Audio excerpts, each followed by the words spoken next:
हम बीजेपी के नेता के पास जाएं। अंशुमन जी, एक सवाल, ये मैसेज कैसे निकलेगा, ये मैसेज कैसे साफ होगा कि पिछले 10-15 बरस से ब्लैक मनी को लेकर इस देश के भीतर दो सरकारें आ गई। अब एक दूसरी सरकार कांग्रेस कह रही, जिसका जिक्र अभी किया गया कि हम वाइट पेपर लेकर आए और उसमें हमने कुछ चीज़ें नीतिगत तौर पे बताई थी। बीजेपी अब कह सकती है कि हमने 627 नाम निकाल के दे तो दिए, ये नाम ही नहीं आ रहे थे। ये दोनों अपने अपने फ्रंट पे अलग अलग है या ब्लैक मनी को लेकर दोनों अपने फ्रंट पर एक है? आपको क्या लगता है? देखिए, काले धन का हमाम है, बात निकली है तो दूर तक जाएगी और दूर तक जानी भी चाहिए, क्योंकि इसके कई सारे बड़े आयाम हैं, जिसमें पॉलिटिकल फंडिंग एक मुद्दा है, जिसमें ब्लैक मनी जनरेशन मुद्दा है। अखिलेश जी माफ़ करेंगे, पर जो श्वेत पत्र आया था सदन में, वो 2011 में सुप्रीम कोर्ट की सख्ती और ब्लैक मनी को लेकर उस समय हुए सारे दबावों के कारण आया था। वो केवल बेसिक थ्योरीज बताता था कि काला धन कहाँ पैदा होता है। ये हमारे देश में किसी को भी जानने में कोई समस्या नहीं कि काला धन कौन पैदा करता है। उसके बाद कई सारे ऐसे घटनाक्रम हुए, पर सरकार ने उसके बारे में नहीं बताया। NIPFP की एक कमेटी बनाई गई थी, उसकी रिपोर्ट NIPFP की सरकार ने सार्वजनिक नहीं की। 1996 में पॉलिटिकल फंडिंग पे सुप्रीम कोर्ट का एक फैसला आया था, जिसमें रेवेन्यू सेक्रेटरी की लीडरशिप में कमेटी बनाने की बात कही गई थी, उसकी रिपोर्ट सार्वजनिक नहीं हुई। तो कोशिश ये हुई कि जब अदालत का दबाव बढ़ा या जन दबाव बढ़ा तो सरकारें सक्रिय हुई। बीजेपी कह सकती है कि वो 3 महीने उसको सरकार बनाते हुए, पर वो सारी रिपोर्टें, वे सारी पड़तालें, वे सारी जांचें जो सार्वजनिक हो सकती थी, जो बताई जा सकती थी, आप देश को इतना तो बता सकते थे कि काले धन पर आपका अध्ययन क्या है, आपका असेसमेंट क्या है, वो सामने ला सकते थे। तो क्योंकि इसके तार काफ़ी बड़े हैं, काफ़ी लंबे हैं, और भारत में राजनीति और चुनाव खर्चीला काम है, और उस खर्चीले काम में चंदे भी शामिल होते हैं, और इसलिए देखिए कि जैसे नाम आने शुरू हुए वैसे चंदों के प्रकरण शुरू हो गए, और बात घूमकर राजनीतिक दलों की फंडिंग तक चली गई। और ये अच्छा है कि सुप्रीम कोर्ट इस बहस को शुरू कर रहा है। मैं आशीष खेतान की इस बात से सहमत हूं कि अमेरिका और ब्रिटेन ने जब टैक्स 7 से लड़ाई शुरू की 9/11 के बाद, उसके बाद उन्होंने अपने कानूनों को बदलने की लंबी प्रक्रिया की। स्विट्जरलैंड का वैगलिंग बैंक बंद हो गया अमेरिका के दबाव के कारण, और आज स्थिति यह है कि अमेरिका का कोई भी नागरिक अगर स्विस बैंक में अपना जायज खाता भी खोलता है तो उसको एक हलफनामा भरना पड़ता है कि वो कोई सूचना नहीं छिपाएगा। तो ये वो लंबी कानूनी प्रक्रियाओं का हिस्सा है जो संकल्प के साथ लड़ी गई हैं पिछले 10-12 साल में पूरी दुनिया में। उस तरीके का संकल्प हमें पिछले 10 साल की सरकार में भी नहीं दिखा काले धन के खिलाफ, और उस तरीके का संकल्प पिछले 3 महीनों में भी कहीं नहीं दिखा। अभी रूस ने 3 दिन पहले अपने यहाँ डी ऑफशोराइजेशन का कानून पास किया है, जिसके मुताबिक अगर नोटिफाइड टैक्स हेवन में आप कोई भी खाता खोलते हैं तो वो इलीगल है। हमारे पास कानूनी गैप्स हैं, हमारी एजेंसियां आपस में एक दूसरे से तालमेल नहीं करती। पॉलिटिकल फंडिंग को लेकर जो ओपेक व्यवस्था है, उस ओपेक व्यवस्था को बदलने की कोई बात नहीं की गई। तो ये बहुत अच्छा है कि सुप्रीम कोर्ट के जरिए सारी बहसें वापस शुरू होंगी और लोगों के बीच में जाएंगी, ताकि हम ये पहचान तो सके कि काला धन कहाँ, कैसे, कौन पैदा कर रहा है। और उसका तो बहुत कम विदेश गया है, अधिकांश काला धन तो देश के भीतर ही है। हम बड़े नामों में आकर विदेश के खातों की चर्चा में के बाद हम उस काले धन के जनरेशन की बहस को बाहर निकाल देते हैं जो देश के भीतर भी जनरेट हो रहा है। श्रीकांत जी, एक सवाल तो ये आएगा आपकी, सुप्रीम कोर्ट की इस पहल के बाद सरकार के ऊपर अब एक दबाव तो बनेगा कि वो अपने तौर पर किस तरीके की पहल कर रही है, जिसका जिक्र बार बार हो रहा है। कोई रिफॉर्म की बात है, कोई कानून की बात है, कोई नई ट्रीटी की बात है। क्या आपको लगता है कि अब 627 नाम सौंपने के बाद अब सारी चीज़ें सुप्रीम कोर्ट के जरिए ही निकलेगी, या पैरेलल में सरकार भी कुछ करने की स्थिति में रहेगी और एग्रेसिवली पॉलिटिकली नैतिकता के साथ चीज़ें लेकर आ पाएंगी, क्योंकि नेक्सस पॉलिटिकल तौर पे जुड़ रही है चीज़ों का? प्रसून जी, अंशुमन जी बहुत वरिष्ठ पत्रकार हैं, हम लोग उनका सम्मान करते हैं, लेकिन मुझे बहुत दुख हो रहा है कि वो बीजेपी की तुलना कांग्रेस से कर रहे हैं। मतलब वो जो कांग्रेस जो 2011 में SIT का गठन नहीं कर पाई, सुप्रीम कोर्ट के कहने के बावजूद गुमराह करती रही, उसके साथ हमारी तुलना करना, जिसकी कि हमारी सरकार बनते ही हमने SIT का गठन किया, सारे नाम SIT को दे दिए गए। और प्रसून जी, एक बड़ी बात आप ये ध्यान में रखें कि काले धन को लेकर भारतीय जनता पार्टी के सभी सदस्यों ने, चाहे वो लोकसभा के हों चाहे वो राज्यसभा के हों, एफिडेविट दिया कि हमारा कोई इलीगल अकाउंट विदेशों में नहीं है। इस तरह की पहल कांग्रेस के मित्रों ने क्यों नहीं की? अगर वो ईमानदार हैं इस फ्रंट पर, तो SIT का गठन उन्होंने क्यों नहीं किया? जो सरकार ईमानदारी से काम कर रही है पहले दिन से, उस सरकार की मंशा पर सवाल खड़ा करना, मैं मानता हूं कि ये हमारे साथ सरासर बेईमानी है। कहीं ना कहीं वो लोग अपना पॉलिटिकल एजेंडा सेट कर रहे हैं, और ऐसे लोग हमारे ऊपर सवाल खड़े कर रहे हैं कि जिनका दामन दागदार है। आप पार्टी के नेता देखिए, आज भ्रष्टाचार पर प्रवचन कर रहे हैं। जिस पॉलिटिकल पार्टी के साथ वो उनके खिलाफ आंदोलन करते रहे और उसी पॉलिटिकल पार्टी के साथ दिल्ली में सरकार बना ली। मैं दिल्ली की चर्चा नहीं करूंगा, लेकिन ऐसे लोग भ्रष्टाचार पर प्रवचन दे रहे हैं। और कहां से नाम लाए आप किसी के ऊपर अनर्गल आरोप लगा दीजिए, सुप्रीम कोर्ट में जाकर, फिर आप कोर्ट में जाकर जब आपके खिलाफ मुकदमा दायर होता है तो आम आदमी पार्टी के लोग माफी मांग लेते हैं। तो कम से कम ऐसी अपेक्षा भारतीय जनता पार्टी से आप नहीं कर सकते। भारतीय जनता पार्टी और हमारी सरकार इस पक्ष पर ईमानदारी से काम कर रही है। हमारी मंशा है कि जिनका इलीगल अकाउंट विदेशों में है उनके चेहरे से नकाब उतरे, और इस प्रक्रिया में हमारी सरकार अच्छे से काम कर रही है। और यही वही सुप्रीम कोर्ट है जिसने एसआईटी के काम पर कहीं ना कहीं इच्छा प्रकट की थी कि अच्छा काम सरकार कर रही है, एसआईटी कर रही है। हम श्रीकांत जी, की पहल से श्रीकांत जी, आप जिस बात का जिक्र, हमको लगता है कि आपने अच्छा किया। पुराने बाबा रामदेव जब घूम रहे थे और लगभग 16 राज्यों में घूमे वो, और ब्लैक मनी का सवाल खड़ा कर रहे थे शुरुआती दौर में। हमको याद है, आम आदमी पार्टी को जरा सा भूल जाइए थोड़ी देर के लिए, आ जाइए अन्ना का आंदोलन, जब ब्लैक मनी का जिक्र हो रहा था, काले धन का, हमें याद है कि मंच से बीजेपी के नेता समर्थन करते थे कि हाँ ये होना चाहिए। सत्ता में आने के बाद क्या आपको लगता है कि सिस्टम का दबाव या पॉलिटिकल प्रोसेस में इस तरह चीज़ें फंस चुकी हैं कि आप लोगों के सामने बंदिश आ जाती है, किसी के सामने भी आ सकती है?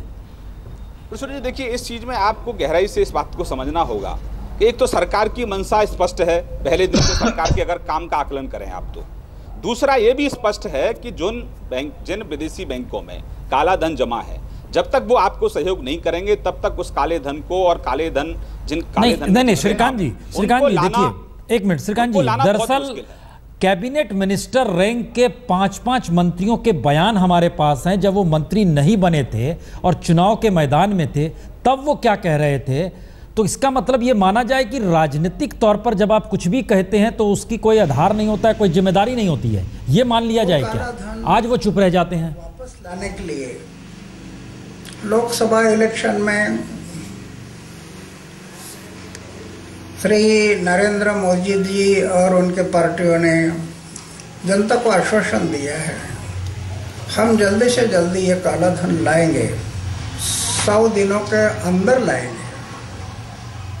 लेकिन अभी 150 दिन बीत गया, अभी 3 लोगों की लिस्ट डिक्लेयर हो गई है, 8 लोगों के नाम जाहिर हो गए, लेकिन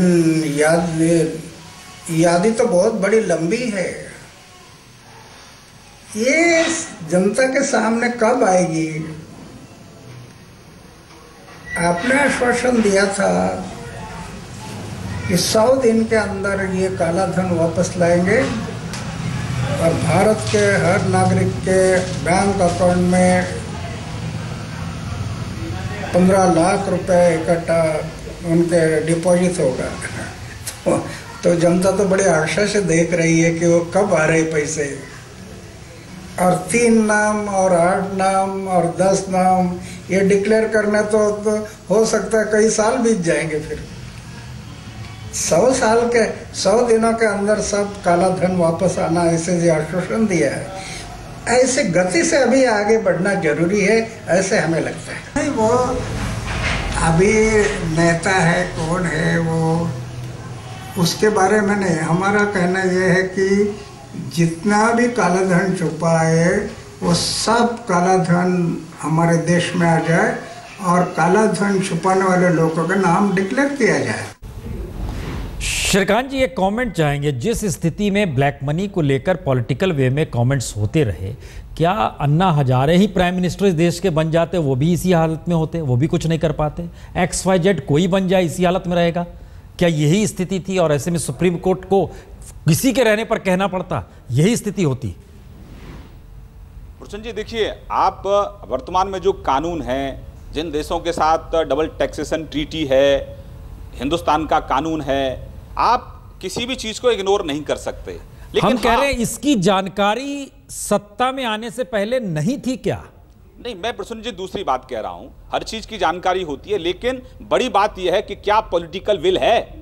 यस, हमारी सरकार में पॉलिटिकल विल है, हमारी सरकार ने प्रोसेस चालू किया है और हमारी सरकार बहुत जल्दी जितने भी लोग हैं जिनका इनलीगल अकाउंट विदेशी बैंकों में है उनके चेहरे से नकाब उतरेगा, वो देश की जनता के सामने चेहरे आएंगे और दूध का दूध पानी का पानी होगा। लेकिन जल्दबाजी में प्रसून जी कुछ नहीं हो सकता। गलती से अगर कोई गलत नाम आ गया तो आप ही लोग सरकार के ऊपर उंगली उठाएंगे कि आपने गलत नाम बिना इन्वेस्टिगेशन के कैसे ला दिया। तो सरकार जल्दबाजी में नहीं है, सरकार के पास पूरा समय है और सरकार प्रतिबद्ध है कि जिनका इनलीगल अकाउंट, जिन्होंने विदेशी बैंकों में काला धन जमा कर रखा है, उन लोगों के नाम जनता के सामने आए। वो प्रोसेस चालू हो चुका है और बहुत जल्दी धीरे धीरे वो नाम जनता के सामने आएंगे। चर्चा के आखिरी हिस्से में खेतान साहब, हम आपसे एक कमेंट यहां पर चाहेंगे। अब चर्चा का एकदम आखिरी हिस्सा है और बहुत छोटा सा जवाब इस पे चाहेंगे। क्या वाकई जो सत्ता में होता है उसके सामने इस देश में हमारी राजनीति ऐसी हो गई है कि उसके सामने मुश्किल है ब्लैक मनी को लेकर कोई डिसीजिव वे में काम कर पाना? नहीं, मैं इस बात से बिल्कुल भी सहमत नहीं हूं कि अगर पॉलिटिकल विल हो और ईमानदारी से राजनीति करने का रिजॉल्व हो तो सत्ता में रहकर ही बदलाव हो सकते हैं। और सत्ता बदलाव के रास्ते में एक बाधा नहीं है, बल्कि उस बदलाव की प्रक्रिया को आसान करने का माध्यम होना चाहिए। और मैं नहीं, एक चीज बताइए, खासकर तब जब चुनावी प्रचार के दौरान ये आरोप लगते हो कि पूरा ब्लैक मनी कहीं ना कहीं फूंक दिया जा रहा है, उसमें खपाया जा रहा है, ये सारी चीजें तो है ना, आप खुद भी बता रहे थे गोवा वाला केस। नहीं, इसीलिए मैं कह रहा हूं कि सत्ता किन माध्यमों से हासिल की गई है और सत्ता किन माध्यमों से चल रही है, वो प्रक्रियाएं कौन सी हैं, ये बहुत महत्वपूर्ण है। मैं एक छोटा सा उदाहरण दूंगा। अगर सरकार गरीबों की सरकार है, आम आदमी की सरकार है, आम आदमी के भले के लिए सरकार है, तो अगर वो सरकार जब देश के सबसे बड़े घोटालेबाज के साथ खड़े होकर पूरे दिन एक प्रधानमंत्री उस सबसे बड़े घोटालेबाज के एक प्राइवेट फंक्शन में लगा देते हैं, तो एक सवाल खड़ा होता है कि ये सत्ता किसकी है जी। और इस सत्ता के पीछे कौन सी फोर्सेज हैं जो काम कर रही हैं? जी अखिलेश जी, आपका क्या कमेंट है? क्या प्राइम मिनिस्टर होने के बाद या सत्ता में आने के बाद चीजें बदल जाती हैं? जी, चुनाव के दौरान आपने देखा कि मोदी जी की एक एक रैलियों पे 40-40 करोड़ रुपए तक खर्च होते थे, 10-10, 8-8 करोड़ रुपए के स्टेज बनते थे। ये गेहूं बेच के नहीं आते थे पैसे राजनीति में। दूसरी बात, भरमा करके और छल और कपट से सत्ता पा जाना और उस वादे को पूरा कर पाने में बड़ा फर्क होता है, जो झेलना पड़ रहा है आज बीजेपी को। और आपने देखा बंबई के एक अस्पताल के उद्घाटन में पीठ पे जिसका हाथ है, उसका जिक्र हो गया, हाथ है वो, फिर अब देखिए बीजेपी के नेता चले गए, उनसे प्रतिक्रिया नहीं ले पाएंगे। डबल स्टैंडर्ड रखते हैं। आप डबल स्टैंडर्ड रखते हैं। आपकी नेक नियति में, करनी में और कथनी में बहुत बड़ा फर्क है।